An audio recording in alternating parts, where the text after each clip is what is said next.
was a total turnaround. 1 minute you were free, you were enjoying life, and the next minute that had all gone. And suddenly you had peoples from another nation who were telling you how to behave, what to do, what you can do, what you can't do.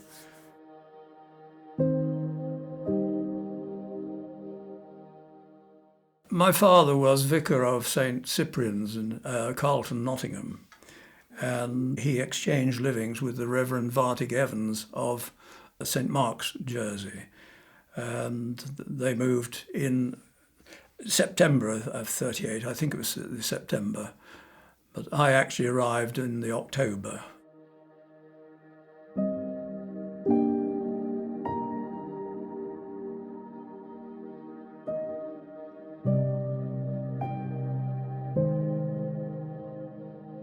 We were at a boarding school, which I have to say was rather Dickensian.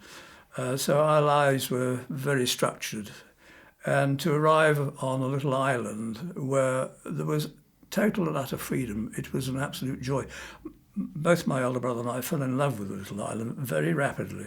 It was just the joy of the freedom of being able to travel on an island which was not that great, not that large, and you could go to all the bays and enjoy the sea. And we became day boys at Victoria College. But the whole atmosphere in school was very different. I was beginning to enjoy school, which I really hadn't done hitherto.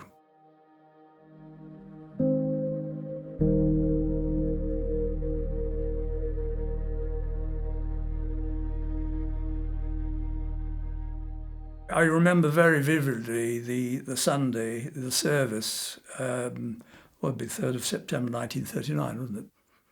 My father set to with his usual vigour, and the service started before the 11 o'clock announcement. We then stopped and the radio was switched on. I remember all the hissing and crackling of the static, and then I think it was Big Ben and announced this is London. But my most vivid memory of that, I think, was the gasps of "oh no" and people breaking down. Actually in the church when they heard that we were going back to war again. Because many of these people had, of course, survived the First World War. So the memory of what had happened there must have been pretty awful for them. As far as the atmosphere in the island was concerned, life just returned to normal. I mean, we as kids, we played our football and our cricket, and the atmosphere in the island was more of a holiday island during the war. In fact, people were coming over from England. We call it the mainland. It's always known as the mainland over in the islands. And they were coming over from the mainland, having holidays. And they were advertising, get a break away from the war, come and have a rest. And it was not until after Dunkirk and the hordes of the German army started approaching the coast opposite that things started to go dramatically wrong, and then panic set in. And that was, of course, that led up to the evacuation.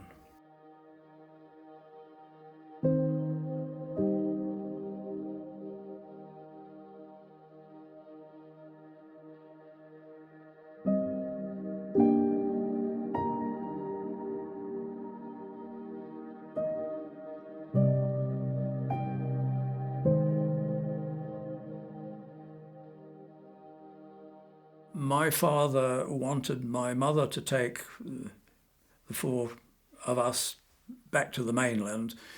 He said that he'd only just arrived and he wasn't going to leave his parishioners. Mother said, well, if you're not going, I'm not going, and then we all stayed. But these conversations were going on pretty well all over the island. But we had to hang white flags of surrender from the houses. And that was the first time I've seen my father angry. He was absolutely furious. And in his words, they were our white flags of shame. We were told not to go back to the old prep school. We had to report to I think it was the Carshot buildings up at the college. And it wasn't until I got into the classroom and I turned around and saw the number of desks, faces of friends who were missing, who never had said goodbye. I mean, suddenly just empty desks where, friends had gone. And that was the first I knew about it.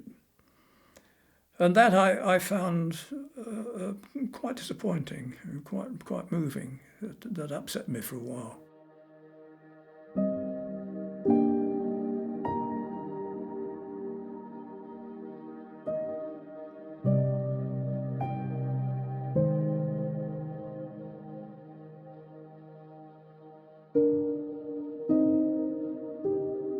It was a total turnaround. 1 minute you were free, you were enjoying life, and the next minute that had all gone. And suddenly you had peoples from another nation who were telling you how to behave, what to do, what you can do, what you can't do. At the vicarage, at the back of us, we had the International Telephone Exchange. To the east of us was the garage, their maintenance. So yes, we had vehicles going backwards and forwards, and there was a crossroads just by. So suddenly there were all these signs, German signs, going up, and we would have troops marching by, and they used to sing their marching songs. Then the garage next door, they put a radio on full blast, so we heard Hitler screaming and all their martial music. And our local newspaper, the Jersey Evening Post, was taken over by them. So we always had the front page was usually devoted to all their successes.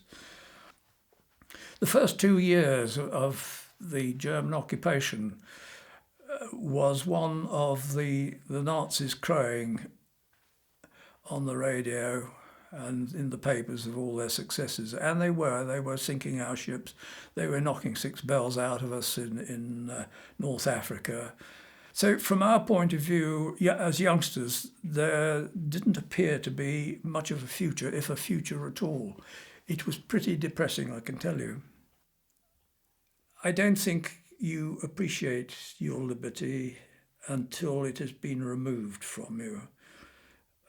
It is only then you begin to understand how fortunate you are. And I would exhort anybody to remember that liberty is not a free gift. It is something you have to work at. And it's something that you want to guard extremely well, because it can be taken from you a click, as happened to us.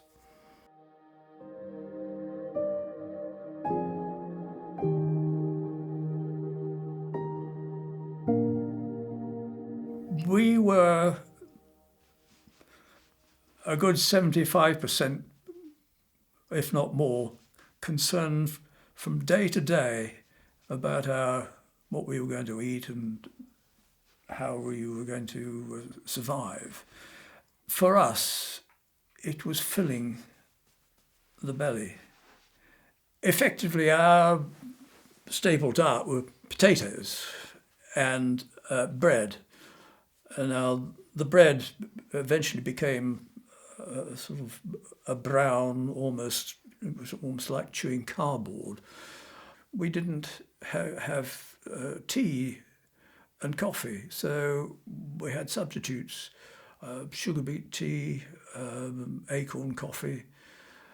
All these things you had to become accustomed to. It was a taste which I can't say that everybody took to, but it needs must when the devil drives. And if you're hungry, I think you'll eat just about anything or drink anything. So we had to exist with what was available to us. We existed because we did things which we would probably never have even dreamt of doing had we been under normal circumstances. So life was very, very different.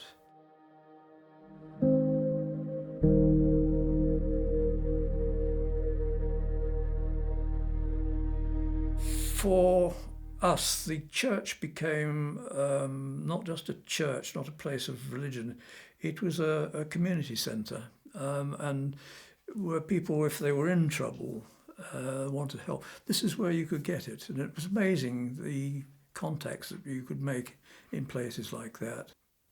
Even the very act of just going to church and being with people who have the same problems that you have, I think by and large this drew us all together.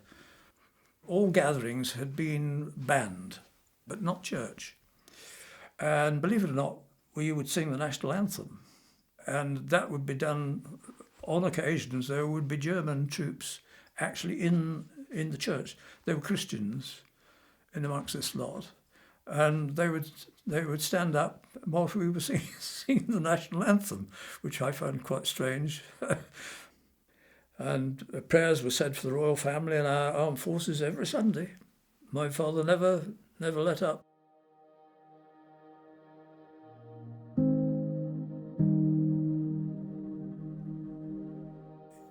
Those early years, it was like being in a dark tunnel and not seeing any light at all to guide you in any direction. But as the war progressed and we started to hear of the successes and so forth, you could gradually see this light. It perceptibly brightened.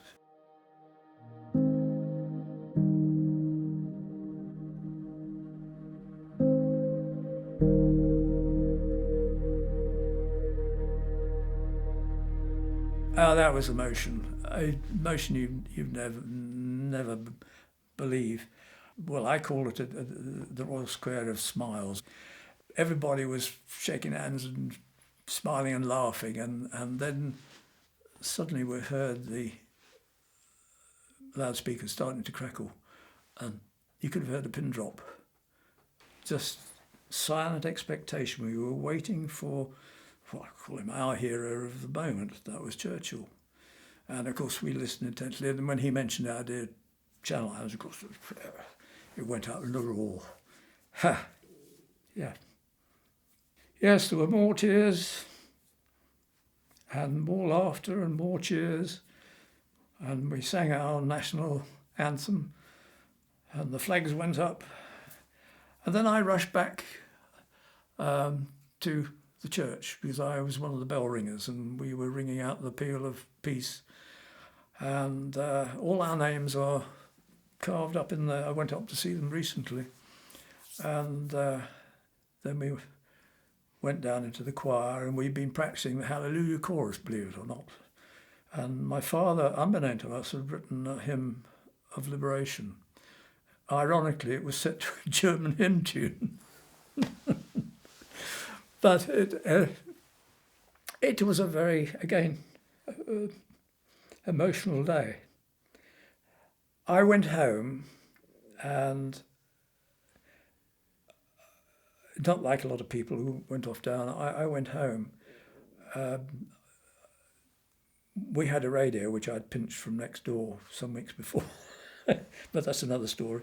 And I got it going for my parents and anybody else who was listening. And I just wanted to reconnect with the world. But also I hadn't realised I hadn't eaten, and hunger, something that we'd had all those years, I'd forgotten about. And suddenly I was hungry. And I remember my mother getting out Red Cross parcels and bits and pieces, and my father had been given a bottle of champagne by a parishioner. Oh, it was good. We enjoyed that. And I didn't go out that night. I had the radio, and as I say, I wanted to reconnect. I was listening to the radio. But the most memorable part of that day for me was going upstairs to my bedroom and looking out across St Helier, and for the first time in 6 years, the lights were shining out into the darkness.